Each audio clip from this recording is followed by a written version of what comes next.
siya po. Okay, Mutya ng Quezon Turismo 2011 at ang may iwan po, siya po ang ating first runner-up. Ulitin ko po, ang unang pangalan na sasabihin ko ay ang winner ng Mutya ng Quezon Turismo 2011. Ang hindi ko matatawag ay ang first runner-up.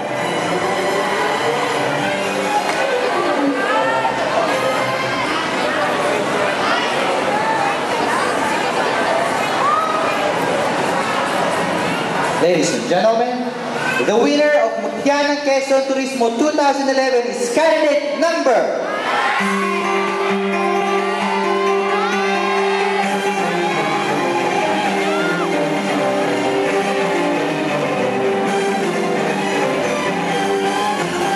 Candidate number 5 from Quezon,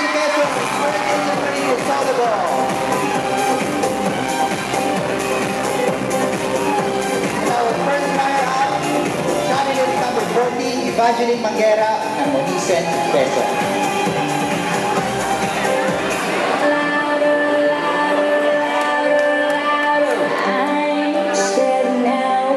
Once again, congratulations. And there you have it, ladies and gentlemen.